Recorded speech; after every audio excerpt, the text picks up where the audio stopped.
Deep in the heart of West Africa lies a region teeming with extraordinary natural resources, the Niger Delta. This region is the economic lifeblood of Nigeria, a country dubbed the Giant of Africa. 70% of Nigerian government revenue depends on the black gold pumped from the Niger Delta's bowels.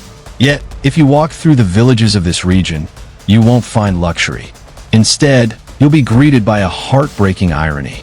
Rivers that were once crystal clear are now jet black and foul-smelling. Lush mangrove forests are withering and dying. Beneath the lush forests and swamps of the Niger Delta, a deadly, multi-billion-dollar illegal industry lurks. Locals call it Kpo-fire. The world knows it as an illegal oil refinery. To the international community, this is environmental crime and massive theft.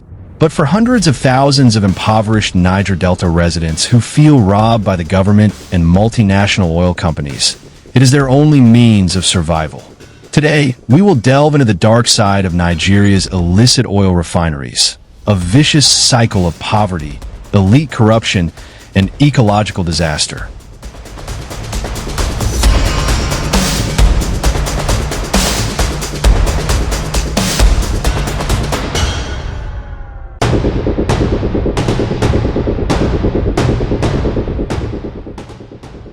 This practice began with something called oil bunkering or pipeline vandalism. The perpetrators punctured giant oil pipelines owned by multinational companies and siphoned crude oil into barrels or plastic jerry cans. This stolen oil was then transported into the wilderness, where artisanal refining facilities or primitive homemade oil refineries were established. The refining process was simple yet deadly. Crude oil was boiled in large steel drums using firewood or the oil's own fire. The goal was to separate the crude oil into diesel, gasoline, or kerosene. Without safety standards, pressure regulators, or quality control, these refineries were like ticking time bombs. The slightest mistake, or a spark igniting gas vapors, could result in a massive explosion. Tragedies were commonplace. In October 2021, more than 25 people were burned alive. Other incidents in subsequent years claimed hundreds of lives in the blink of an eye, their bodies charred beyond recognition. However, this dire threat of death hasn't deterred them. With 2.6 million of Bielsa state's 2.9 million people living in extreme poverty, hunger is far more frightening than fire.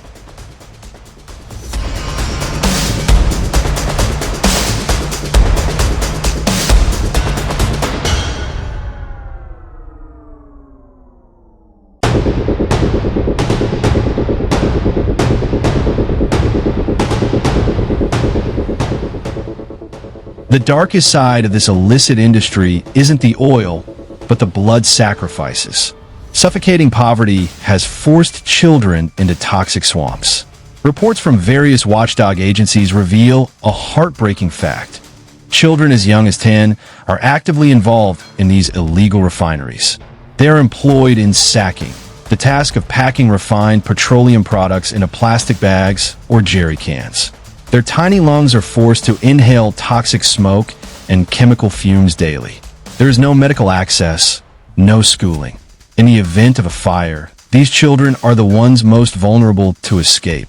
Even more cruel, the criminal syndicates that operate large-scale refineries often employ inhumane defense strategies. When the Nigerian military arrives on patrol or raids, these criminal groups deliberately place women and children on the front lines as human shields. This tactic forces the military to withdraw and abandon tactical attacks. Human beings, in this place, have become shields for stolen oil.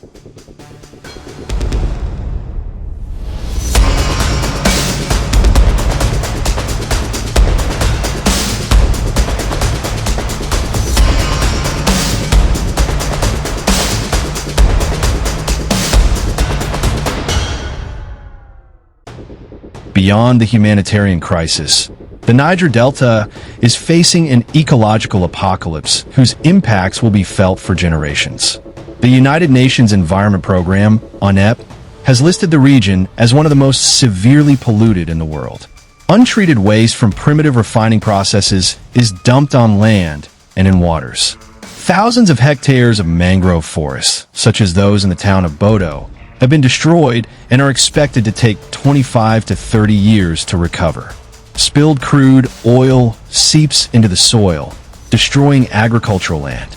Cassava, a staple food for local residents, fails to grow because the soil is contaminated with toxins. In the air, the threat is no less dire. Illegal oil burning releases greenhouse gases and massive amounts of thick, black soot. In cities like Port Harcourt, the skies are often covered in black clouds. Local residents breathe in the soot, triggering a surge in respiratory illnesses, lung cancer, stroke, and heart disease, and even doubling the risk of infant mortality. Paradoxically, this environmental damage is killing traditional livelihoods, like farming and fishing. Fishermen who no longer find fish and farmers whose land is dying are ultimately forced to join the illegal fisheries to survive. It's a perfect vicious cycle.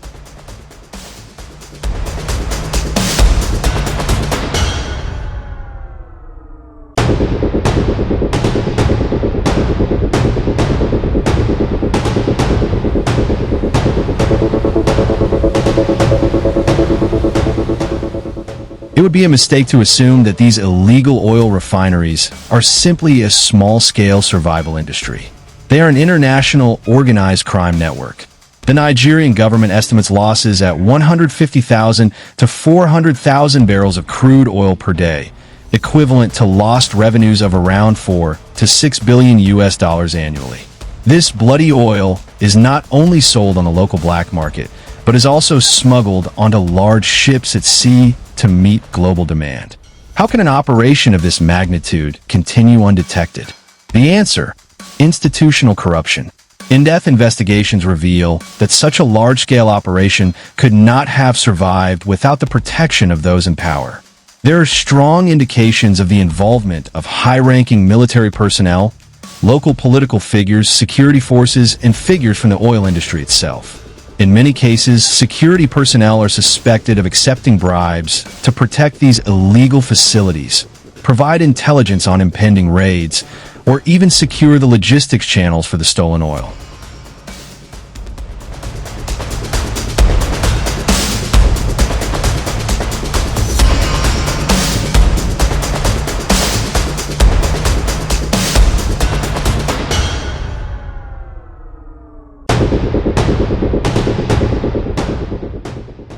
To combat this problem, the Nigerian federal government established a special military task force called the Joint Task Force, JTF. Their primary tactic is to locate and destroy these illegal refineries by blowing them up or burning them down. However, rather than solving the problem, this military approach actually exacerbates it. Blowing up illegal refineries spills thousands of liters of oil into rivers and releases enormous amounts of carbon into the atmosphere, ultimately triggering acid rain. This destroys any remaining biodiversity. Furthermore, destroying refineries without providing alternative employment for desperate youth will only encourage them to rebuild in other, more obscure locations.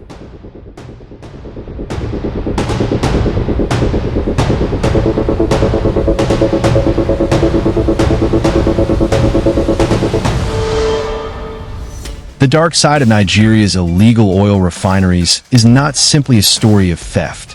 It is a tragedy of injustice, where abundant natural resources become a curse for their rightful owners.